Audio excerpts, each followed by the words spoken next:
हर रोज दाल भात खात खात जीव भी आ गल हूँ। तब का खाबू? सुना आज से मुर्गा मछली ले आ देता हूँ। अरे मैं का कहा था हमारे घरे को छुआई ना हो। काहे ना छुआई बात? हमारे घरे तो खावे ना करे सब। सुना सुनावा। तोरे घरवा में तोरे घरवा में तोरे घरवा में बाप रहे जय बलम नहीं हरवे में खैली ना नवे जय बलम।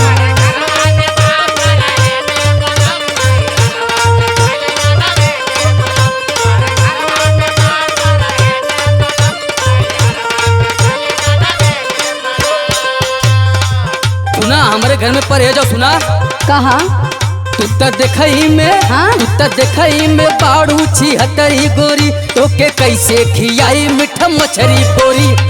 तू तो खियाही के पड़ी जल्ला की ना।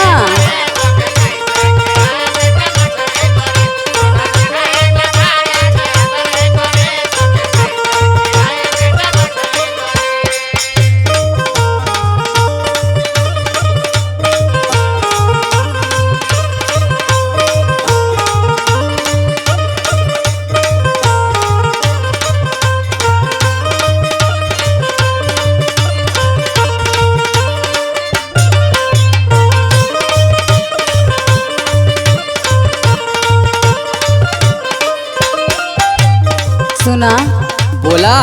रोज डेली डेली दाल भात है भुजिया खात खात जैसे मन बड़ा थोड़ा भला।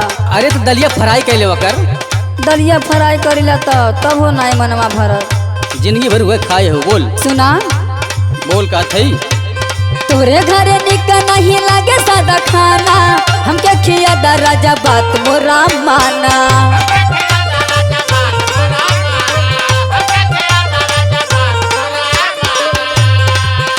सुनत है सुनत हुई। तोरे घरे निका नहीं लागे सादा खाना हमके खिया दा राजा बात मोरा माना। खाई पी के खाई पी के खाई पी के बनब अंग्रेजे बलम नहीं हरवे में खैली ना नवेजे बलम।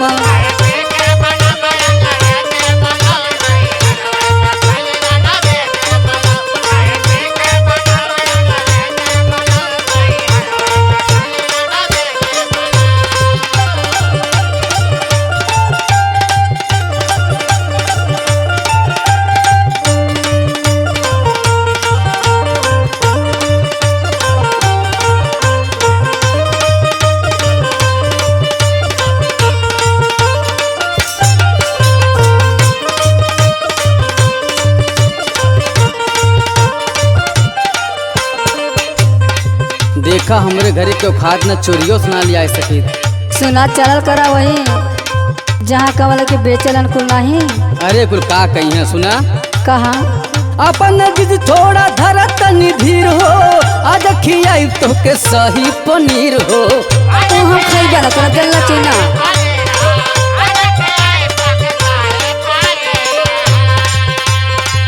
अपन जिद थोड़ा धरा तनी धीर हो आज खियाई तो के सही पनीर हो। काहे बानेलू हाँ? काहे बानेलू अपने से फुहरी गोरी तो के कैसे खियाई मीठा मछरी गोरी। तू तो खैबे कर जल्ला की ना।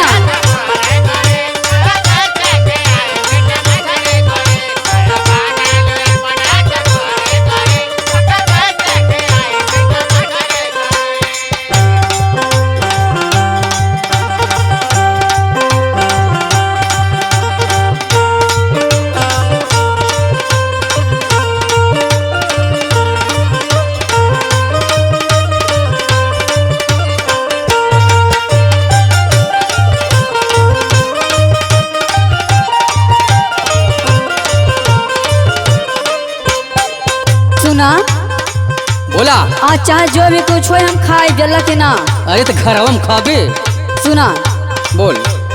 आज चाहे जवर होई राजा हम खाए साथ नदिया बोइहा नैहर चली जाए।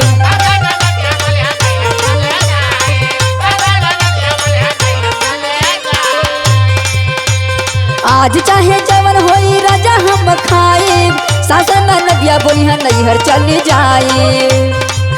गुड्डू लहरी तो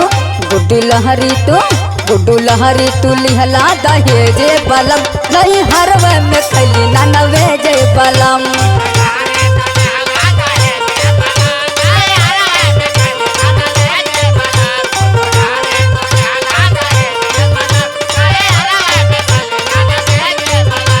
देखई में बाड़ू छिहत्तरी गोरी तो के कैसे खियाई मीठ मछरी गोरी। तोहरे घरवा में पापा रहे जे बलम नहीं हरवे में खैली ना नवेजे बलम। तो देखई में बाड़ू छिहत्तरी गोरी तो के कैसे खियाई मीठ मछरी गोरी। खिया दा जल्ला की ना चल तो बाजारे क्यों जाने ने।